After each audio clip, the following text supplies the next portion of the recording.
Voltamos. Programa Alternativa A hoje recebendo o Edgar Piccoli. Alex, a gente pede ou não uma receita de peru de Natal para o nosso convidado?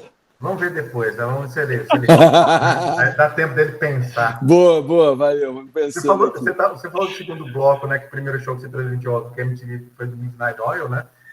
E eu lembrei do Peter Garrett, né? Peter Garrett tem uma carreira política, né? Na Austrália, foi ministro do meio ambiente da Austrália, né? Sim, ele começou ascendendo, acho que foi primeiro vereador, depois deputado, ele foi seguindo na política australiana e um defensor, claro, os próprios discos, né, do Midnight Oil já eram esse assunto, esses temas. Ele foi um ativista incrível. Eu me lembro do show, cara, quando a gente fez a transmissão e depois, acho que eram 3 dias de show. Nos outros, obviamente, que eu fui, né? Eu fiz uma sequência de fotos com ele ali, incrível ali. Fiz em slide, a época a gente fazia foto para slide, né, tal. E, porra, muito legais, cara, muito bacana. É um cara muito ponta firme, assim, sabe, no tema. E veja, aquela época ainda, hein? Já despertando a atenção, chamando a atenção para um tema crucial para a gente, né? Era a nossa Greta da época. Exatamente. Ô, Edgar, depois que você saiu da MTV, aí você foi para Globo, lá você apresentou o Circo do Edgar, você apresentou também shows no Multishow também, né? E depois, né, saindo de lá, você voltou para a rádio, né? Depois você acabou voltando, trabalhou muito tempo depois na Jovem Pan, lá no Morning Show, Sim. né? Como é que foi essa volta depois para o rádio, né? Essa coisa TV, rádio novamente?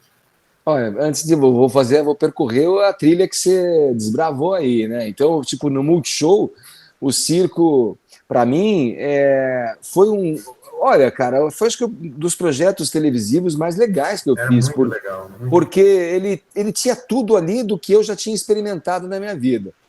Que era a comunicação propriamente dita, o programa de auditório, que eu tinha feito alguns laboratórios na MTV com Fanático, com ultrassom, apresentação de algum acústico, aquelas apresentações nas internas e tal. Então eu já tinha feito isso, né? E o circo era puramente isso, era um picadeiro, plateia de tudo quanto é lado, uma banda residente, tocando junto com os caras algumas músicas quando a gente ensaiava, porque eu tinha feito isso já na MTV, na garagem, quando na programação da Casa da Praia a gente recebia as bandas e sempre no fim do dia tinha um som na garagem que eu fazia com as bandas que visitavam o set, que iam para o set gravar com a gente na praia. Então, no circo tinha isso também, tinha a questão da entrevista, do entrevistador, né, de fazer perguntas, de conduzir uma conversa e tal. E era incrível o programa, porque ele tirava o convidado do lugar comum, digamos assim, né? Então, a gente aproveitava das coisas que eram a expertise principal do convidado, mas a gente sempre propunha uma participação mais risonha e franca, assim, inusitada de uma coisa que aquela pessoa fazia e ninguém sabia, ninguém tinha. Então a gente foi fazendo experiências muito incríveis nesse programa. Foi um programa que eu gostei muito de fazer. E se você me perguntar por que ele saiu do ar, eu não sei dizer, bicho, porque ele ia bem, tinha patrocínio, as pessoas gostavam, mas eu acho que talvez fosse um programa que para a TV Globo já tinha, era o Caldeirão, era o Faustão, e era um programa que, de qualquer forma, de alguma forma, guardava similaridades, porque é um programa de auditório, enfim. Mas, bicho, aí depois você falou da volta do rádio, né? Tinha alguma coisa no meio aí. Você passou depois também o Experimente, que hoje está no canal Vice. Experimente. Então, quando eles acabaram com o circo, eu não queria. Eu falava, bicho, eu faço o Experimente. Mas o Experimente, para mim, era uma coisa que, tipo, eu já tinha feito muito, assim, né? Receber bandas e trocar ideia com bandas novas. Eu adoro banda nova, conhecer sons novos. Mas não era o que eu queria fazer no momento. E aí mas fiz a primeira, acho que 2 temporadas do Experimente eu fiz, depois o Beto Lee assumiu, e depois o Guilherme Guedes pegou numa 3ª fase quando o Beto saiu. Mas então aí já meio que sem o circo e sem e com o Experimente e tal, eu falei, porra, vou buscar outras coisas. Aí quando a Band me convidou o Hélio Vargas me convidou para fazer o quê? Um programa de auditório aos moldes do circo na Band, nos sábados à tarde. E aí, tudo já meio escolhendo diretor, vendo produção, equipe e tal. Aí a Band fechou um acordo da Série B do futebol brasileiro e os jogos principais eram de sábado. Eles iam transmitir os jogos no sábado, que era o horário que o programa ia ser. Então foi isso, mas antes na Band, quando o Hélio Vargas me convidou, ele falou assim, bicho, a minha ideia é fazer isso aqui com você, mas tem antes um reality show chamado Busão do Brasil, que era um ônibus que vinha viajando de Fortaleza até aqui, e eu ia conversando com as pessoas, mas foi um desastre, porque tinha um delay monumental, assim, então eu falava, era difícil comunicar, dava uma aflição, assim, a pessoa ouvia depois de 10 segundos o que eu falava. Então ficava difícil fluir o papo. A ideia era muito boa, mas foi mal executada também, sabe? Tinha muita gente envolvida, era a Ambev, era a produtora que fazia, era a Band. Cara, então tinham alguns fatores ali que acabaram emperrando o negócio. E aí, quando acabou o Busão, que eu ia trabalhar com o programa ao vivo, veio essa história do futebol e fiquei sem. Fiquei sem programa e sem nada, porque daí depois meu contrato estava já acabando e não tinha o que fazer, eu saí fora. Não renovamos. E aí, depois de um tempo, a Jovem Pan me convidou para fazer o Morning Show, que quem fazia era meu amigo Zé Luiz, que tinha trabalhado comigo na 89. Quando eu entrei na 89, o Zé também, como eu fiz com as pessoas, eu também abri a porta para várias pessoas. O Zé foi que era meu amigo de rádio em Campinas, e quando eu vim para cá, nas nossas conversas, ele ficava falando para mim, fica de olho, quando pintar uma vaga ali, me dá um toque. Eu fazia educadora em Campinas e ele estava no ar no mesmo horário na Andorinhas FM. Muito legal isso, a gente se falava no horário, você está no ar aí, legal, tal. O Zé Luiz. Mas aí, o que eu estava falando mesmo? Não, daí para você foi para a PAN, né? Para o Morning Show. Isso. Daí Então, o Zé que fazia o programa Morning Show na PAN. Aí ele ia sair, acho que ia fazer na Rede TV um programa tal, que também era Morning Show, ficou uma época uma coisa estranha, assim. Mas ele foi para lá para ser um programa também matinal, com uma bancada, mais pessoas falando. E sobrou essa vaga do Morning Show. E o Marcelo Eduardo, o coordenador da PAN na época, me ligou, me acionou, que o Tutinha queria... gostou da sugestão do meu nome e tal, e aí eu fui conversar lá tal, e falei para ele, bicho, mas cara, o Zé tem essa pegada mais de humor, assim, dessas coisas de humor tal, eu não sou assim tal, eu tenho outro tipo. Ele falou, não, bicho, mas a gente vamos forjando conforme o teu estilo, o teu jeito. Eu falei, mesmo? Tá bom, então vamos nessa. Tinha liberdade para atuar dessa forma. E aí o programa era assim, de entretenimento, o programa falando de cinema, de música, de teatro, de novela, televisão, as séries começando a bombar, tal, séries de streaming, né, de plataformas de streaming. Mas aí veio a política, a politização, Bolsonaro e aquela polarização, a política foi invadindo, contaminando o assunto do programa, tal. Quando eu me via, estava ali numa arena, bicho.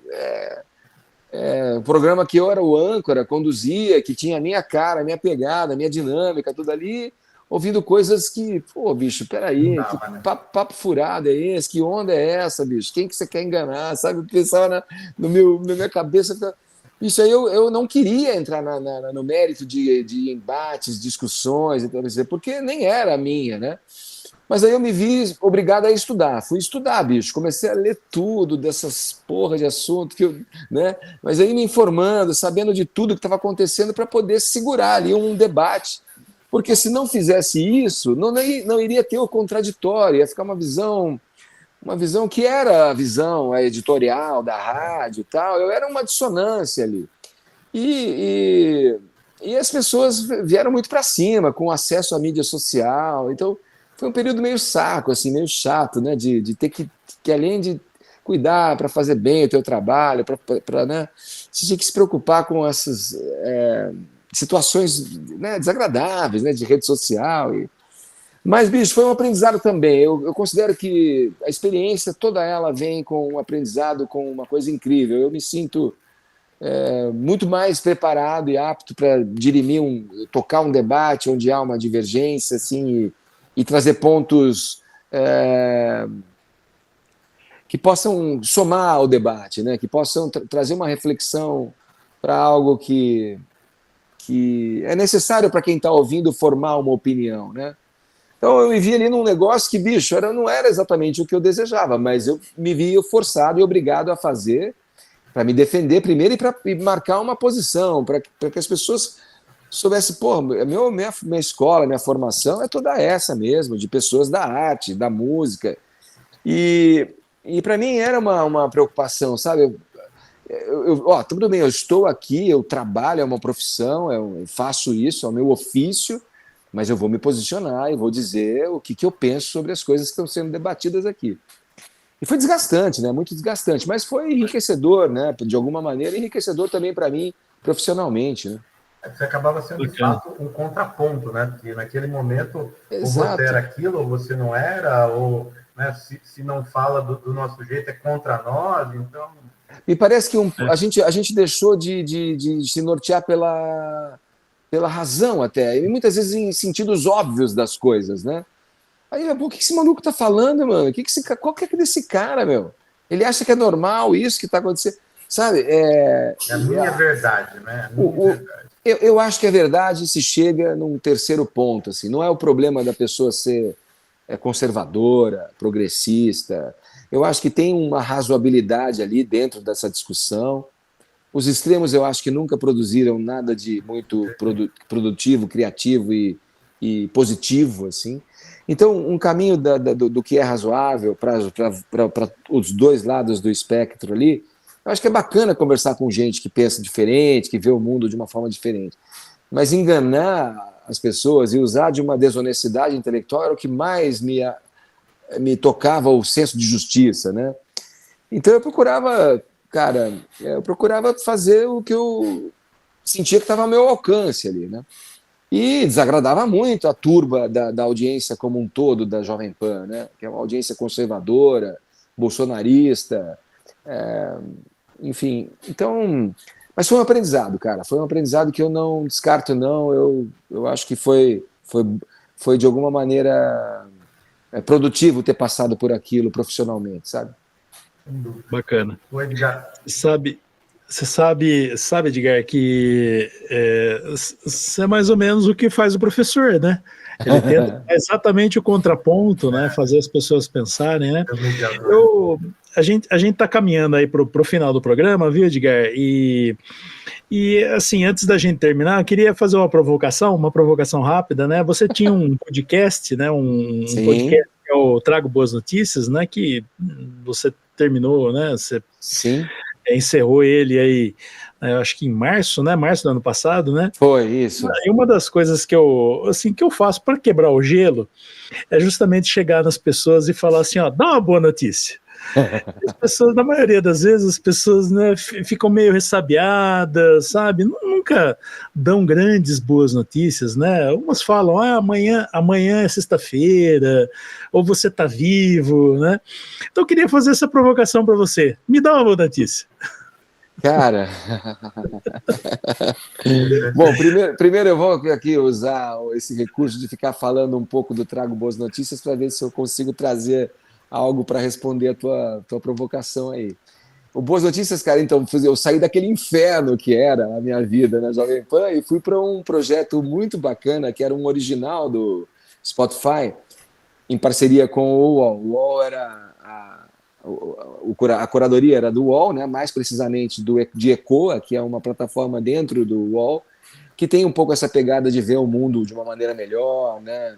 De pessoas fazendo trabalhos edificantes, coisas interessantes que estão sendo produzidas e feitas pelas pessoas para resolver problemas da sociedade, enfim. Uma visão humana, né, das coisas. E então eu saí daquele inferno para cair nisso, né? Quando eu me convidaram, eu falei, bicho, você tem certeza que vai ter conteúdo, vai ter boa notícia? E tinha, cara, era uma equipe incrível, assim, uma equipe bacana, uma equipe jovem, de fino trato, assim, com uma sensibilidade legal, uma turma bacana que eu tive experiência de também trocar, né? E então eu fazia aqui do meu estúdio, gravava do meu home studio, na minha cabine de som aqui, eles me mandavam os conteúdos, eu gravava os conteúdos, e a gente foi assim, cara, por um ano, que foi o tempo que durou o contrato, né, dessa parceria e tal. Agora, uma boa notícia, cara, no mundo em que as guerras, cara, bicho, É difícil, né? é uma provocação mesmo, o mundo em guerra, cara. As pessoas ainda passando Eu necessidades estava na que... expectativa dele falar, vai voltar o Sala de Som, que aquilo era maravilhoso. Olha, isso eu gostaria de poder estar dizendo isso. Eu pretendo voltar com o projeto. Eu Era acho que muito legal. eu não escapo desse ano de 2024, um retorno aí. Preciso ganhar alguma estrutura de viabilidade administrativa do negócio aqui, porque a parte técnica, eu estou aqui no meu estúdio, está tudo tranquilo, eu gravo aqui no estúdio, então, mas a parte de fazer a coisa, o trabalho pesado ali, de meu transporte, artista, data, e eu fazia tudo, tenho 11 artistas que eu fiz, se eu não estou enganado.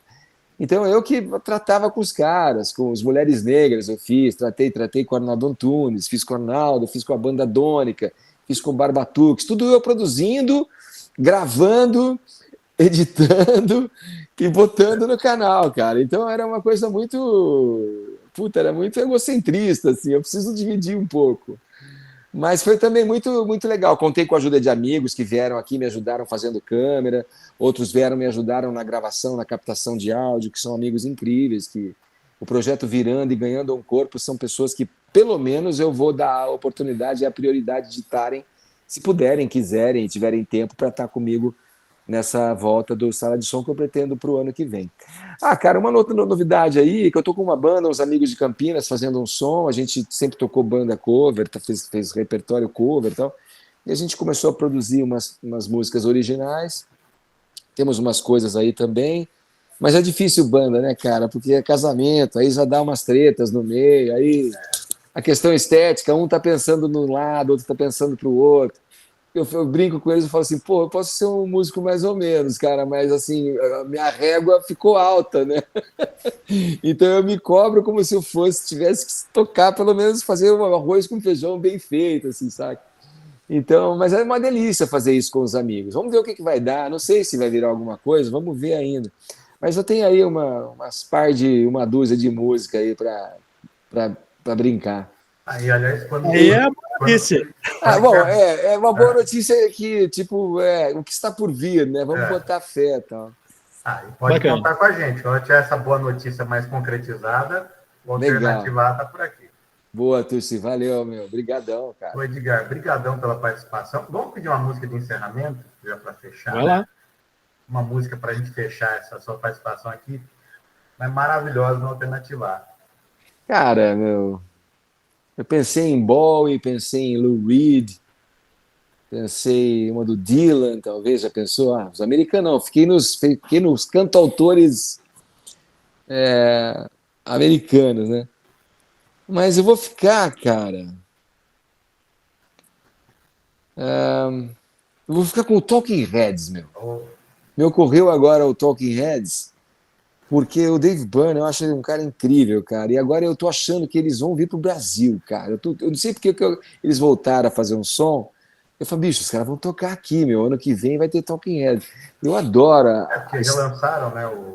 Remasterizaram, né? O Stop Making Sense, né? Foi. E ela, meu, a Tina Weymouth, ela é demais, cara. Chris Friends. É uma banda muito particular, assim, e que surgiu naquele movimento nova-iorquino ali, né? Do CBGBs, né? Essa onda de bandas que estavam na época ali, os próprios Ramones, né? O Tom Verlaine com Television, né? Os New York Dolls ali, mais ou menos tudo aquele meio...